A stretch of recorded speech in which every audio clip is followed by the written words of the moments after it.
My name is Emily Thurbin, and today we're going to be looking at how smaller class sizes affect student achievement. So for my presentation, we're going to be looking at my abstract, smaller classes, varying research, supporting research design, and a conclusion. For my abstract, many people, such as researchers, educators, and politicians, have been debating and trying to figure out whether or not smaller classes help increase or affect student learning and achievement. There have been many state-funded research programs in the United States, in states such as Tennessee, Indiana, California, and Wisconsin, where they have specific studies and they decrease the class sizes in multiple grades to see if the student achievement increases or fluctuates in any way, shape, or form. Studies have found that smaller class sizes actually benefit elementary schools more, and the subjects of reading and math are also increased by smaller class sizes. During my research, I found that smaller class sizes had a very small effect in student achievement in grades kindergarten through high school. So for smaller classes, Sin and Chung, Philgis et al., and Collins say that by having smaller class sizes, states will have to fund for more in education, as they'll have more classrooms to pay for, more teachers to pay, and more resources to provide for students to make sure they're having the proper learning environment in their smaller classes.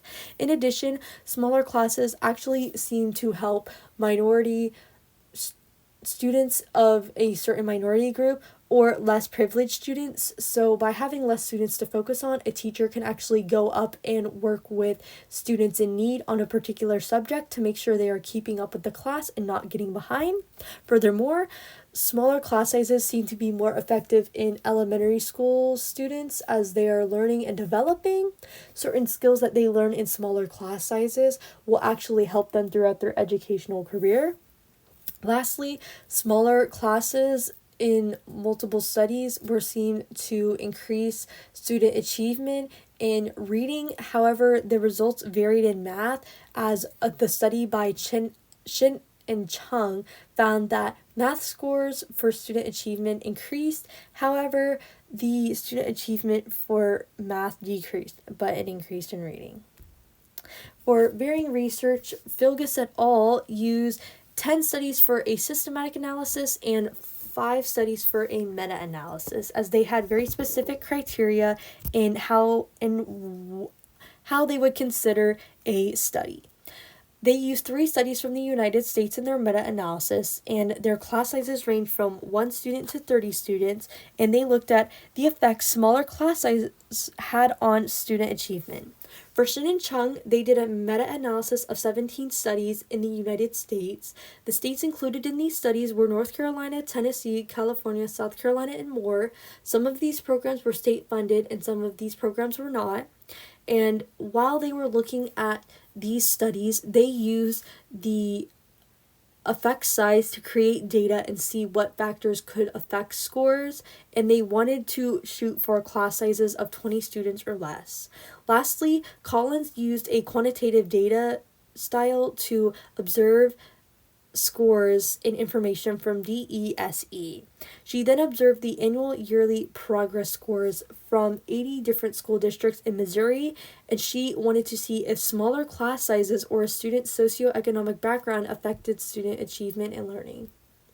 So for supporting research, the first study by Shin and Chung, they did a meta-analysis and they looked at the smaller class sizes in 17 previous studies, and they recorded student achievement through standardized test scores. So for standardized test scores here, they would be looking at the scores of the EOC, and through their research, they found that by reducing class sizes, the standard deviation of student achievement increased by 0.20.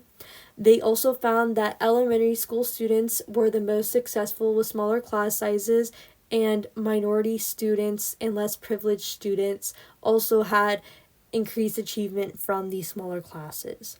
So our second study by Philgis et al., they did a systematic review in a meta-analysis. They did a systematic review of 10 studies that met their criteria. All of these studies had research on smaller class sizes and how it affected student achievement. After conducting their research, they found that there was a small effect on reading achievement in students. However, there was actually a decrease in math achievement. So for that reading achievement for students, it was a 0.11 increase. However, for math, it was a decrease of 0.03. And in their study, since they had so little, they only focused on K through 3, as those were what those studies offered. And for our last study by Collins, she used a quantitative study to observe the impact smaller class sizes had on 80 different school districts in Missouri. She also looked at the socioeconomic status of students. She used DESE to collect data and the MAP test to look at scores. Collins found that students with a socioeconomic background or certain socioeconomic status actually affected their achievement more than smaller class sizes. For my conclusion, I found that student achievement in grades kindergarten through high school barely increased or were not changed at all. In addition, you had a increase in reading from every study. However, you had a varied effect in math. In all the studies, all researchers said that there are better and less expensive ways to improve student achievement. In addition, Vilgus et al. Found that there needs to be more studies that are taken for longer periods of time to make sure and actually see if smaller class sizes affect student achievement. Furthermore, you can have a smaller class size work.